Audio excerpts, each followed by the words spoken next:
some and one foreign citizens' lives have been shattered and lost. Everyday Americans like Kareem Badawi, 18 years old from Baton Rouge, who was a freshman at Alabama, majoring in mechanical engineering, played football at Episcopal School last year, and whose friend Travis said it was never about Kareem, it was always about others, and that's what made him unique.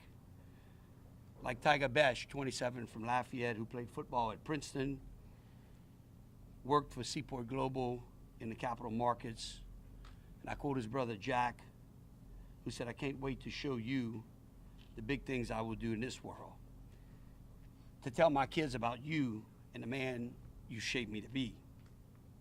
And his mom, Virginia, who says that evil will not prevail.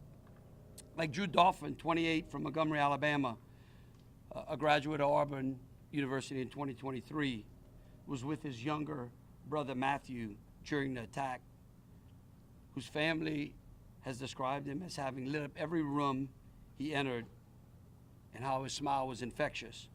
Like Nakira Dodo, 18, of Gulfport, Mississippi, who is going to begin nursing school this month, whose mom, Melissa, begged her not to go out on Bourbon Street that night, who has been quoted as one of the most amazing persons who loved everyone and a light to be around, said Zion Parsons, who was with her during the attack. Like Billy DeMaio, 25, from New Jersey, a star student and lacrosse player who worked for Audacity in New York as an account executive, whose family and friends have described them as having an unwavering work ethic and positive attitude and kindness. Like Hubbard Guthrow, 21, of Gretna, who graduated from Shaw High School in 2021, an incredible athlete with a passion for baseball since before he could walk, it was said. His family said he had a sense of humor that was infectious, and he brightened up the room that he walked into. Like Reggie Hunter, 37, of Prairieville, who leaves behind two sons, Landon, 11, and Christian, 18 months old, whose cousin Travis said to know Reggie was to love him, who always was in a good mood. Like Terrence Kennedy, who was one of 9 siblings, who has been said has always had a way of being comical and been loving and kind, and his sister Jacqueline said. Like Nicole Perez, 27, of Metairie, who was a mother of a 4-year-old, Malio, and is described by our Uncle Raul as loving and caring, a person very dedicated to her job and to her son. Like Ed Pettifer of London, England, who worked as a director at an executive search firm, who had relations to the royal family. His family described him as a wonderful son, brother, grandson, nephew, and friend. You know, and it's tragically ironic that his father has, for over 20 years in the service of the British military, fought terrorism and terrorists on their soil, so we don't have to fight them on ours. I want to thank him for his service to the free world, and I'm deeply sorry, as all the other families, for their loss. Like Latasha Polk of New Orleans, a mother of a 14-year-old, a certified nursing assistant, whose family believes that Latasha would have wanted the city to turn out in celebration, but tinged with grief, but not in fear. Like Brandon Taylor, 43, who leaves behind a fiancee, Heather, who was with him during this nightmare, but who has described him as unique. Matthew Tenadero of Slidell, a fiber optics and video professional at the Superdome and the Smoothie King Center. His mom says we will miss everything about him, his beautiful face, his laugh, and how she loves him. And then finally, like Elliot Wilkerson, 40, of Slidell, who had 4 siblings, and whose brother said if you didn't have a shirt on your back, he would try to find one to put on you.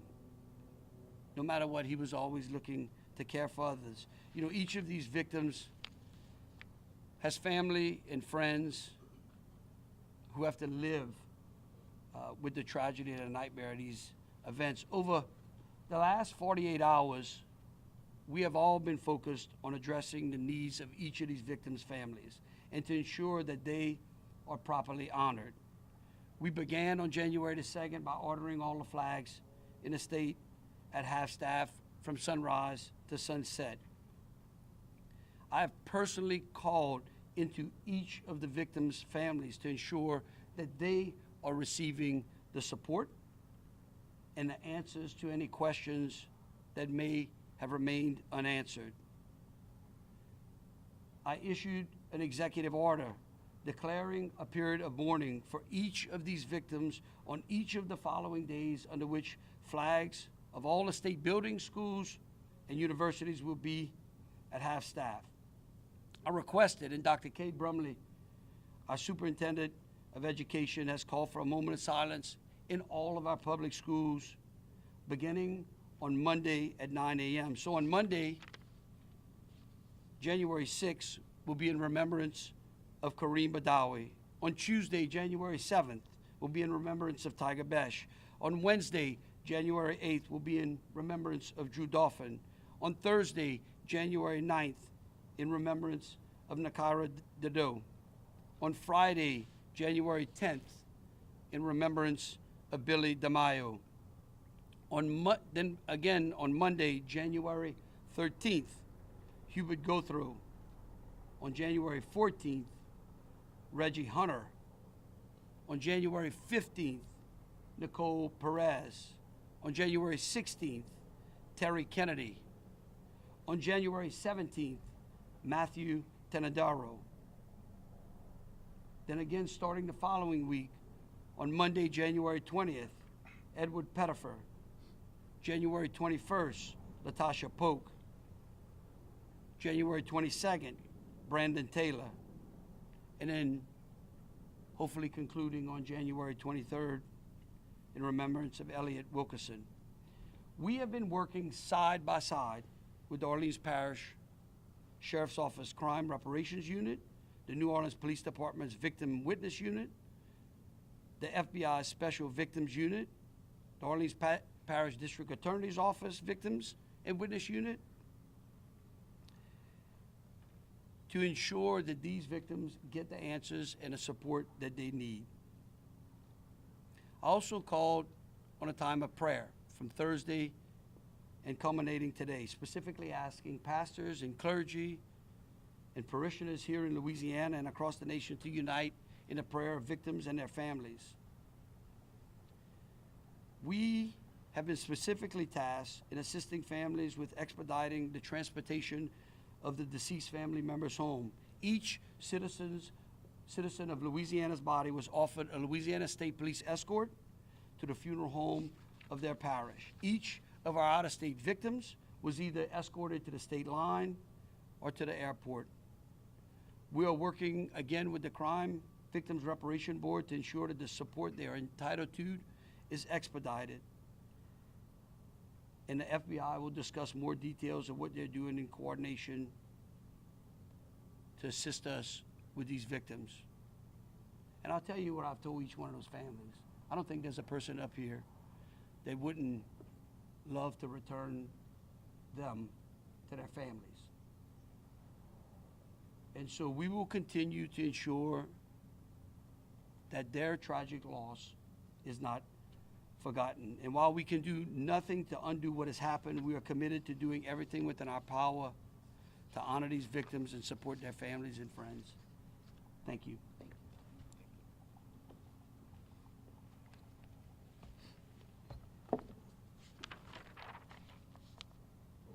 Good morning. Thank you for being here today with the FBI and our partners.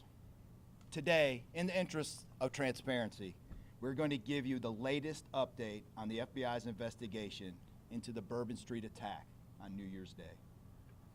First and foremost, as the governor has already done, I know I speak for the FBI and all of the first responders involved in this when I say we do this for the victims and their families, even though we know that nothing we do will take away their pain and grief. What we can and are doing is investigating every detail of this attack to find answers. We are leaving no stone unturned. Before I turn it over to FBI New Orleans SAC Lionel Murthel, I'm going to talk a little bit about the overall global and national counterterrorism threat, as I think it's important to understand those threats as it relates to what went on New Year's Day here in New Orleans. Make no mistake, protecting the American people from terrorism remains the FBI's #1 priority. The threats from international terrorism, domestic terrorism, and state-sponsored terrorism are complex and persistent. And notably, they are all simultaneously elevated. You might have heard the director speak numerous times about him seeing all the red lights flashing right now. We continually face threats from foreign terrorist organizations, violent extremists across the ideological spectrum, and criminal actors that aim to bring violence and harm to the United States. During these past few years, lone actors, or small cells of individuals who typically radicalize to violence online and who primarily use easily accessible weapons, have posed the greatest terrorism threat to our homeland. Additionally, for the past several years, the FBI has provided intelligence to our law enforcement partners highlighting that ISIS calls for vehicle ramming attacks. This is a tactic that has been used for many years to conduct deadly attacks on U.S. soil and in other countries. Lone actors, as you all I'm sure are aware, present a particular challenge to law enforcement and intelligence because they are difficult to identify, investigate, and disrupt, especially when their radicalization and communication with other like-minded individuals happens online, as is believed to be the case with the New Orleans attacker, Shamsuddin Jabbar. Over the last year, we saw multiple plots in the U.S. that we were able to disrupt along with our state, local, and federal law enforcement partners. We simply cannot do it alone. Those include plots in September and October in Oklahoma City and New York City, respectively. The FBI continues to work tirelessly to combat the threat of terrorism, and that includes constantly working with and communicating with our state, local, and federal partners, whether that is sharing intelligence and information or day-to-day coordination of an investigation. And in New Orleans, that is exactly what the FBI and our partners have done since day one. As it relates to this investigation, all investigative details and evidence that we have now still support that Jabbar acted alone here in New Orleans. We have not seen any indications of an accomplice in the United States, but we are still looking into potential associates in the U.S. and outside of our borders. The case is still very early on. As is with the case with any complex terrorism investigation, as we uncover new leads, receive tips from the public, examine electronic devices, and interview witnesses, the information as we know it evolves into a clearer picture and provides more answers. We have a clearer picture today than we did even 2 days ago. We are much further along than we were previously. I'd also like to take a moment to thank the public for your help so far. You have provided tips that have greatly enhanced this investigation. I don't think the majority of you all in the public know just how critical your information has been for the FBI in high-profile investigations like this one. Your tips and information have been instrumental in the most significant terrorism investigations that have occurred in the last 20 years. So thank you on behalf of the FBI. The FBI continues to surge resources from across the country to assist the New Orleans field office. In addition to FBI special agents and personnel based here in New Orleans, more than 200 additional personnel have been brought in to assist in this investigation in order to process evidence, support victims, and investigate leads and tips. Personnel support includes, as I stated a few days ago, special agent victim specialists, evidence technicians, specially trained crisis management personnel, and intelligence analysts. Additionally, the entire counterterrorism division at headquarters, along with other headquarters divisions, and the FBI's critical incident response group, including our hostage rescue team, continue to work around the clock supporting New Orleans and the other field offices involved in this investigation. We are not done investigating. In fact, our work has only begun. The FBI will continue to dig in and investigate to learn all that we can about this despicable attack on behalf of the victims and for their loved ones. Now, I'd like to turn it over to SAC Lionel Murthel, who's going to go into more specifics of the investigation. Lionel.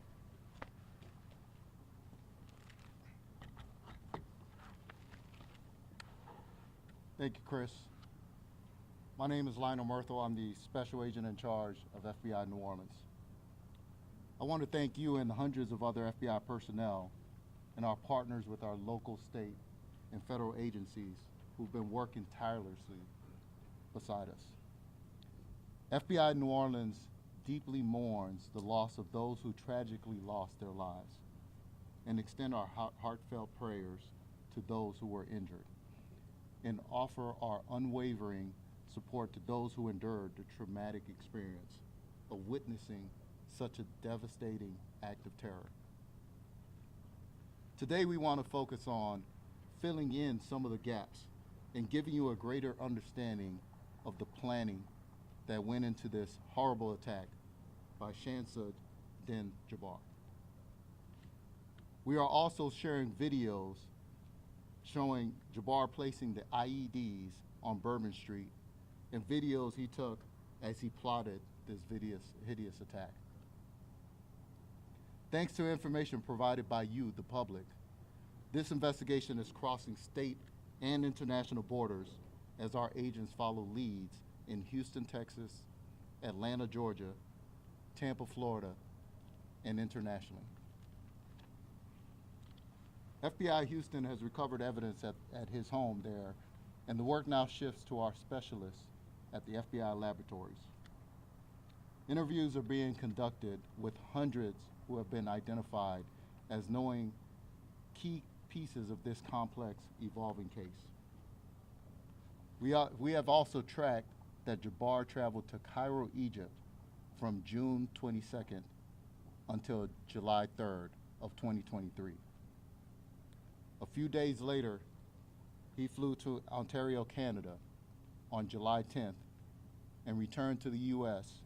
on July 13th on 2023. Our agents are getting answers as to where he went, who he met with, and how those trips may or may not tie into his actions here in our city in New Orleans. We've also discovered that Jabbar made at least 2 trips to New Orleans in the months prior to the attacks. One in October and the other a month later in November of 2024.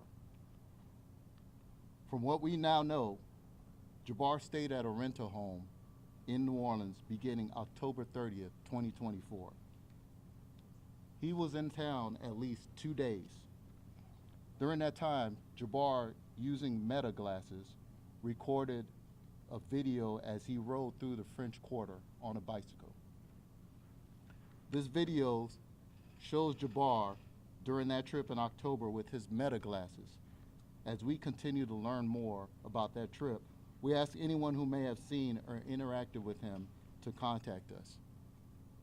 Now, for more information, Meta glasses appear to look like regular glasses, but they allow a user to record videos and photos hand-free. They also allow the user to potentially live stream through their video.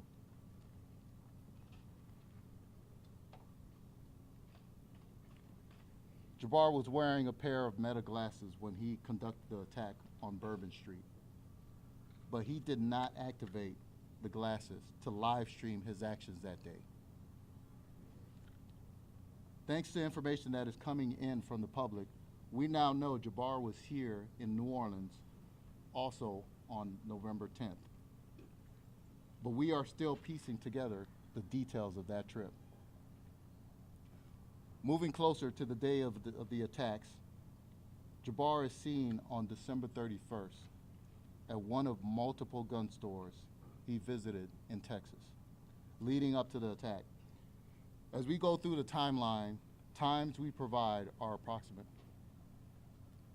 Jabbar then stopped at a business in Texas where he purchased one of the ice chests he would later use to hide the IEDs.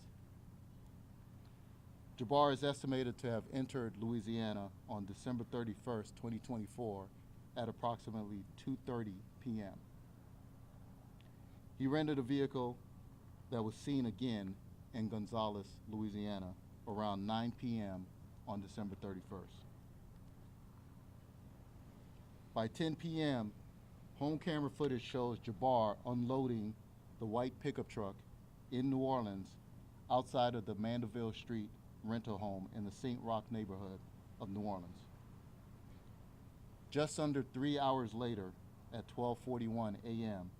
on New Year's morning, Jabbar parked the truck and walked to Royal and Governor Nichols Street. Jabbar placed the first IED in the cooler at Bourbon and St. Peter Street at 1:53 a.m. Someone on Bourbon Street, who we have no reason to believe was involved, dragged the cooler a block to Bourbon and Orleans, where our teams found it after the attack. Jabbar placed the second IED in a bucket-type cooler at 2:20 a.m. on Bourbon and Toulouse Streets. In the videos, you see Jabbar wearing the long brown coat we showed you in a photo released earlier. That coat was recovered in the rented F-150. At 3:15 a.m., Jabbar used his pickup truck as a lethal weapon before crashing into the construction equipment and was stopped by the brave men and women of NOPD. Shortly after 5 a.m., a fire was reported at the rental home in the Mandeville Street location in New Orleans. And the New Orleans Fire Department found explosive devices on scene after entering the home. As we released yesterday, we strongly believe Jabbar was solely responsible for the fire on the Mandeville Street in New Orleans. We determined that he set the fire before heading to Bourbon Street, based on the ATF's investigation. I'd like to bring up Special Agent in charge of the ATF Field Division, Joshua Jackson, to address the details of their investigation and to explain the origin of the IEDs and the materials Jabbar used in them. SAG Jackson. Thank you. Good morning. As stated, my name is Joshua Jackson. I'm the Special Agent in charge for the New Orleans Field Division, and I want to share with the media some updates regarding the origin and cause of the fire at the Mandeville Street address in New Orleans. We'll update you on information we developed with the firearms that were recovered from the scene, as well as discuss the explosives material that was recovered in Houston and here in New Orleans at the Mandeville Street address. And I'll kind of close out with some comments about our victim witness coordinators. As to the fire, it was determined by the investigators that Jabbar drove from Houston to New Orleans by himself. Throughout his entire time at that rental location in New Orleans, he was the only one seen coming and going from that location. He left that location at 12:15 a.m. the day of the attack, and that's when he set the fire. We know this because at 12:17, the Nest thermostat converted over from heat to cool. Through the whole time and during his stay, the weather had been cold, and the heat was running inside that residence.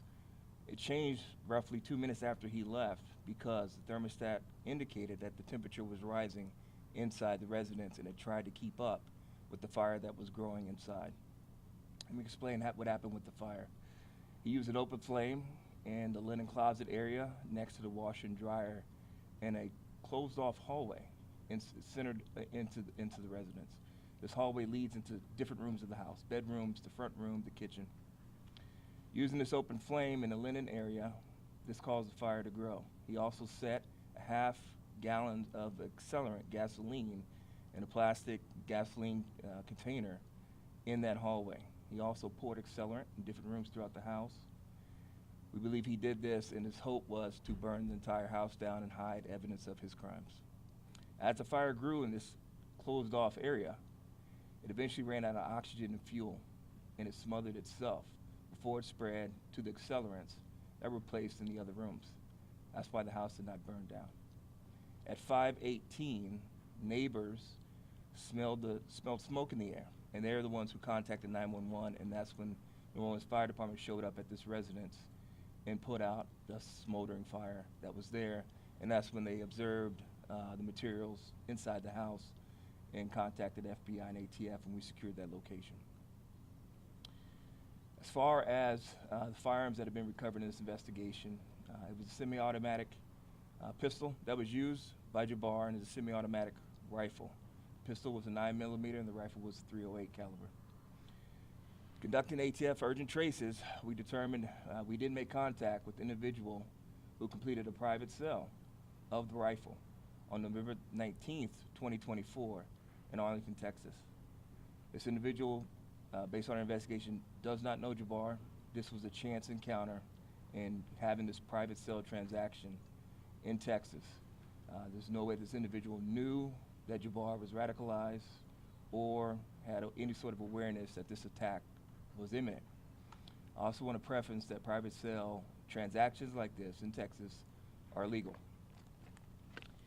Additional firearms that were recovered from the scene, and I'm going to call them privately made silencers, and I say that we're calling that because our Firearms Ammunition Technology Division, they still need to make a determination on these devices to ensure that they actually reduce the sound of a firearm to a degree that it can be technically classified as a silencer. But for the ease of public consumption, for you all to understand what was recovered was a privately made silencer on the rifle that Jabbar was using in an attempt to muffle the sound of that rifle as he fired it. We also recovered a privately made silencer inside the Mandeville Street address along with the explosives material. Now, there's been reports in the media about the explosive material that was recovered.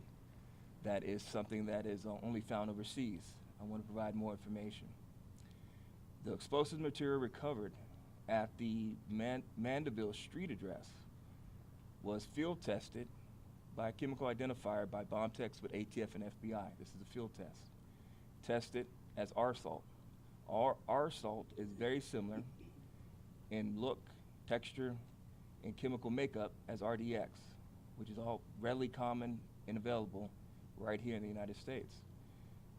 These same field tests were done in Houston at Jabbar's residence, and that tested as true RDX. The FBI lab will conduct additional tests of this material, which we believe will turn out to be commonly found explosives right here in the United States. Now, what is different about this device that is somewhat unique, and it goes more to the inexperience of Jabbar. Our salt and RDX, typically you need a detonator to set it off. He did not have access to a detonator, so he used an electric match in its place to try to set off the explosive material. That is the only thing that's unique about the IEDs. IEDs themselves, how they were designed, functioned, something that our bomb techs with ATF and FBI have seen. It's not novel. What was different is he didn't use the correct device to set it off, and that is just indicative of his inexperience and lack of understanding how that material might be set off.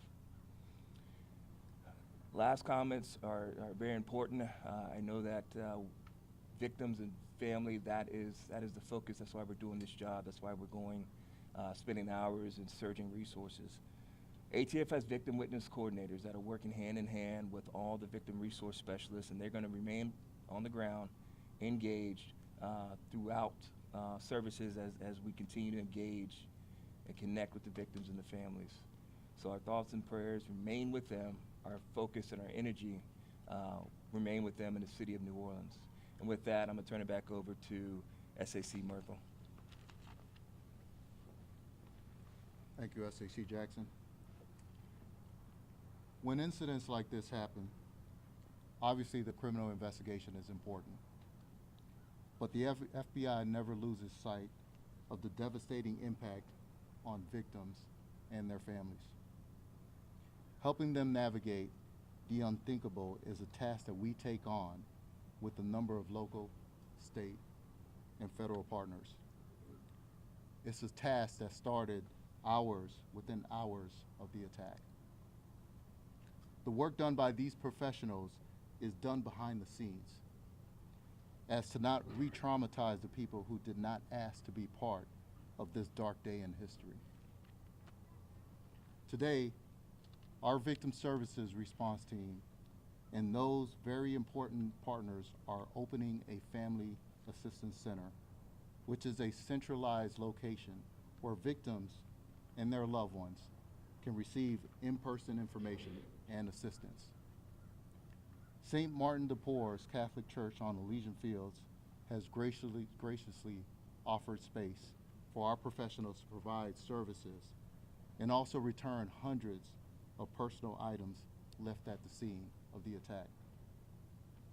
We started the process of returning these items within 1 day of the attack, knowing it's crucial to reunite these precious items to their loved ones.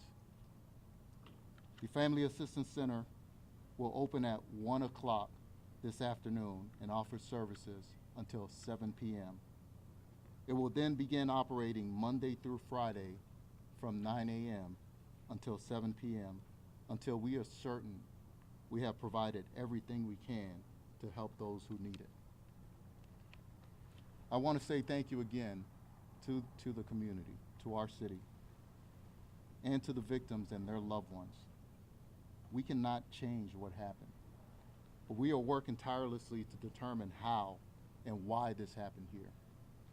At this time, I would like to invite Mayor LaToya Cantrell to the platform.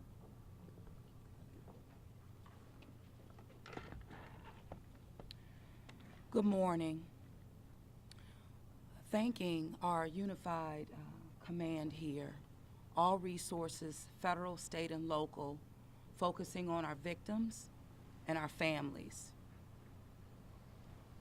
From day one, we did not waver in regards to making sure, again, that our victims were a top priority in addition to their families, but also understanding that our victims also include our first responders, our businesses, and employees as well. These services will be extended to all, and we do appreciate that. From being on the phone at the start of this with the White House, with our president, Joe Biden, in addition to AG Garland, the request was for victim services. So again, I just want to say thank you. In addition to that, the City of New Orleans will welcome President Biden on tomorrow to demonstrate, his unwavering support of our victims, their families, and the City of New Orleans. The City of New Orleans just continues to demonstrate its resilience and its love for its people, coming together in prayer and making sure that we're lifting our community up, our city up, every step of the way. Our mission remains on increased public safety as we move towards hosting major events in the City of New Orleans, whether that's Super Bowl or Mardi Gras, and others to follow. But with this, I have specifically requested through the White House that the City of New Orleans be assisted with getting a tactical expert in our city this week to map our city for target hardening measures, where and how. These are requests that have been made by me specifically and our New Orleans Superintendent, Ann Kirkpatrick. In addition to that, we have submitted a re-adjudication request for Mardi Gras to be removed from a Tier 2, upgraded to a Tier 1. This is something that we have been advocating for many years now, I can say since 2019, but we do believe that it will be processed. This is something that the governor and I will have conversations with the president on tomorrow, and we will continue to push for a Tier 1 rating for Mardi Gras. I also want to, as we informed you on Friday, but on tomorrow, it starts our activation and infrastructure activation in preparation for the Super Bowl that's coming next month. You will see this activation and even in real time and as it unfolds, again starting tomorrow, but throughout as we move towards February. The city of New Orleans will always remain focused on improving public safety measures, no doubt about that. But on today, we're here to ensure that our victims, our families, our law enforcement officers, our businesses, our employees are extended the resources that they need to not only move through grievement, but to get the support and the services that are so vitally important this day and really days to come. There has been a fund set up by the Greater New Orleans Foundation that will assist our victims as well with resources that can be reached. The information can be reached at gnof.org. I want to thank again all of our partners who have ensured that the resources are met with the need on the ground. I also want to thank just the outpouring of support from residents, from cities, from countries around the world. I also have to thank my Commissioner, Tanisha Stevens, the New Orleans Police Department, just ensuring that we're working in partnership and in real collaboration, again, to meet our people where they are. But make no mistake about it, we are working collectively and around the clock, and we will not stop.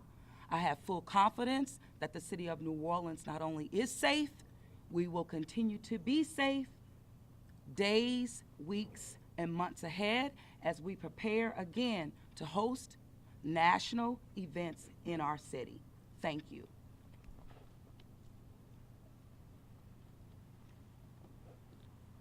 Thank you, Mayor. We want to sincerely thank the public for all the information we've had so far. And again, encourage anyone who may have interacted with Jabbar to call us at 1-800-CALL-FBI or send digital tips to www.fbi.gov/Bourbon Street attack. At this time, we will take questions. Right here on the right. Maddie Kurth with Fox 8 here. Mayor Cantrell, this is regarding looking forward to security upgrades for our big events, including the Super Bowl. It's being reported that those new bollard systems that will be brought to Bourbon Street are not strong enough to stop an attack like that of New Year's Day. First of all, is that true? And if so, are there plans to revise that before the game? So as it relates to, and as I mentioned, we are asking for a tactical expert to be in the city of New Orleans this week to go over all of our plans that have been put in place by a unified command that we've been working on this literally for months on end. So what we're wanting to do is to ensure that that boots on the ground with that expert advice to determine whether or not these bollards that you're talking about are sufficient. We're also asking if they're not, we're looking for, okay, how and what and where do they need to be placed. So this is a work in progress, and we're committed to doing everything necessary to ensure public safety measures, hardening target areas in preparation not only for Super Bowl, but for Mardi Gras as well. So is there no way for the city to know now if that new upgrade would be strong enough to stop an attack like this? So what I will say is that an expert opinion is something that will assure us that what we're installing meets the need, but if not, we're not stopping there. But what we do know is that the bollards that are being placed now is a part of the Super Bowl package, and the installation has been nearing completion and will be completed in weeks to come. Now, the thorough assessment that I'm asking for will determine if, in fact, they're strong enough. So I can't say with a surety that's the case, but an expert will be able to do so and will respond accordingly. And Mayor, you mentioned that you're going to bring in this expert and you want them to kind of look over everything. We have parades that are going to be starting on Monday. What immediately can be done to make sure that those parades and the people who attend those parades are going to be secure? So what will immediately be done is what you've seen us demonstrate, even hosting Sugar Bowl in the city of New Orleans. Hardening target areas is something that we will continue to do and deploy our assets accordingly. Including the paths of these parades that are going to be happening on Monday? Absolutely. I mean, this is about making sure that all assets are deployed strategically, again, to harden any target areas for public safety. We know we demonstrated that for Sugar Bowl. We'll continue to demonstrate that in preparation for parades, Super Bowl, as well as Mardi Gras. Thank you. Right here. Kathy Park with NBC News. I have a question more so on the investigation and the images that we just saw, specifically with the meta glasses. Where were the glasses recovered, and did Jabbar wear them during the entire timeline of the attack? Yeah, so the glasses were recovered on the person of Jabbar following him being neutralized by NOPD, and we believe he was wearing them throughout the evening. And he was recording the entire time? So we don't have any indication that he was actually recording, but he was wearing those glasses. Just a quick follow-up question. You mentioned there were other cities, Atlanta, Tampa. Can you dive a little bit deeper as to why those cities were mentioned? Yeah, so Houston, Texas, of course, is where Jabbar resided. We are looking at his travel within the United States. So he has traveled to areas within the Atlanta area as well as areas within the Tampa area. And of course, excuse me?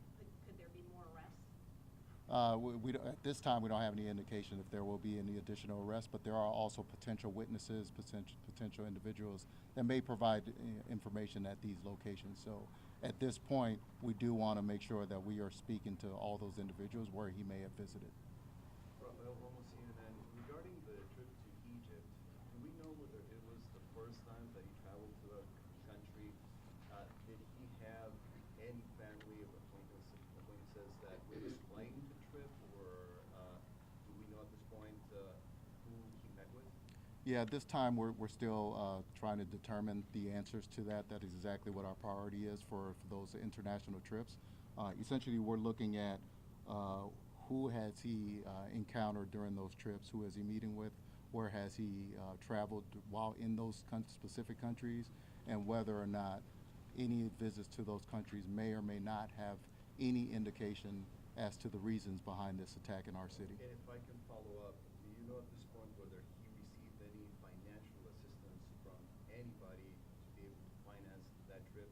In other words, is it probably too early to rule out that he might have gotten assistance from a group or a foreign entity at this point? Yeah, at this time we can't determine whether or not he received any assistance.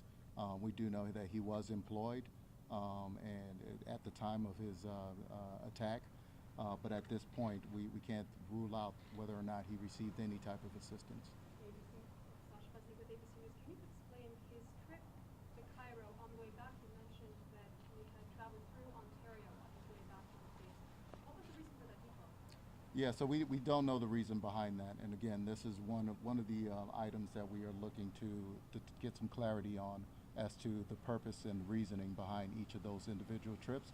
So we have legal attaché offices in each one of those countries, the FBI does, but we are working with our law enforcement partners as well as our government partners as well to determine those answers. On the arsalt that was used here, as opposed to a much more common, easily gettable compound, does that speak to someone giving him some sort of instruction? How did he get his hands on this more rare explosive?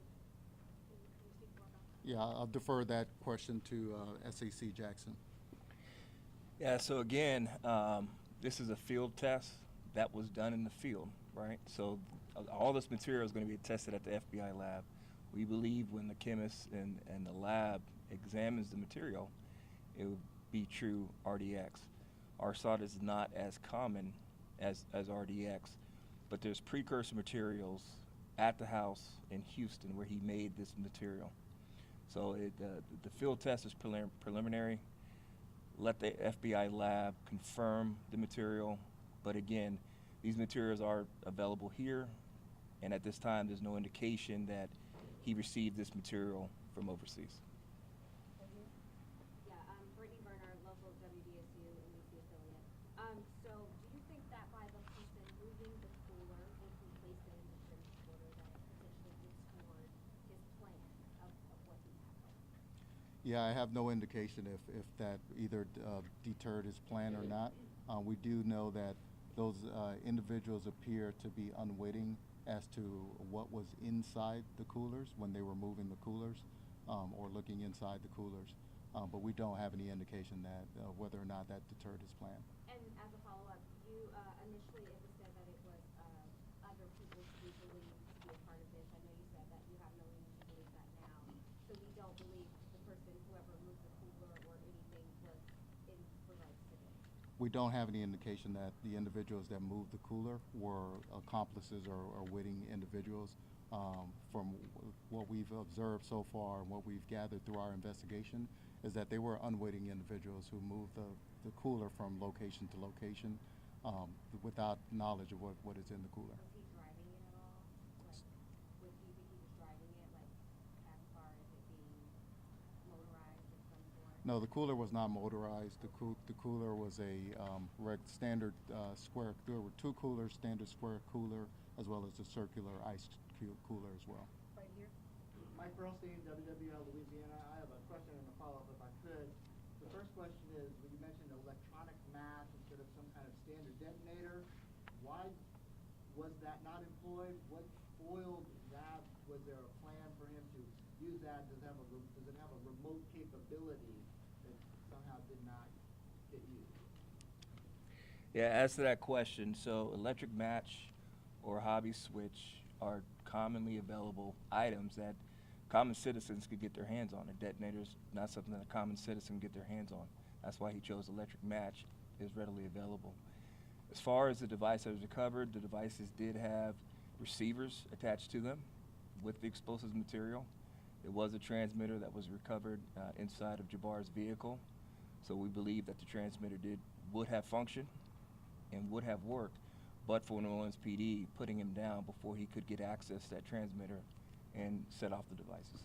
And my follow-up question is, we have heard about things that Jabbar posted on social media, obviously threatening in less than days before the attack and then in the hours. Is there any intelligence capability, FBI or otherwise, that could have intercepted what he posted on social media? That's a great question. The key here, when it comes to social media posts, we really rely on the public, the individuals who are seeing these posts to report these posts. As you know, there are several privacy concerns regarding social media. So unless it's a publicly available online platform, we have to have a legal process in order to get into those postings. So really, we rely on information from the public and information from concerned citizens. Can you go a little further into where you posted this and who may have seen it in advance of the attack? Yeah, I don't know who would have seen it in advance of the attack. He has, from our understanding, he's posted on a couple encrypted applications as well as on his own social media. Right here? Yeah, Jack Burke with AP. Do we have any indications as to why he chose New Orleans specifically to carry out the attack? No, we don't have any indication as to why he specifically chose New Orleans. Again, this is one of our top priorities, is to get an understanding as to not just on the day of the attacks, but the reasoning behind the two previous trips back in October as well as November. But that is a concern for us and a priority for us as well. Right here? Hi,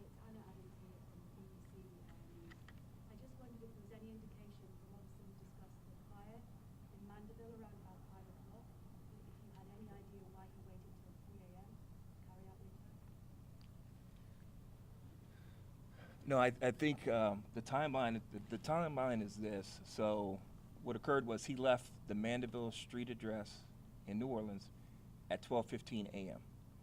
Right before he left the residence, he already used an open flame to start a fire in the linen closet. The fire is burning, and we know that because the thermostat converts from heating the home to cooling the home, even though it's cold outside. And it's trying to compensate for the temperature in the house elevating from the fire being inside. The fire extinguished itself at some point after that because it was put in a closed area where it ran out of oxygen and fuel, and it smothered itself. At 5:18, a neighbor down the street smelled smoke in the air, and that's when they called 911 and the fire department showed up, and then we all went over there at that point. So the timeline is, he said it at 12:15 when he left. It lit and it went for some time.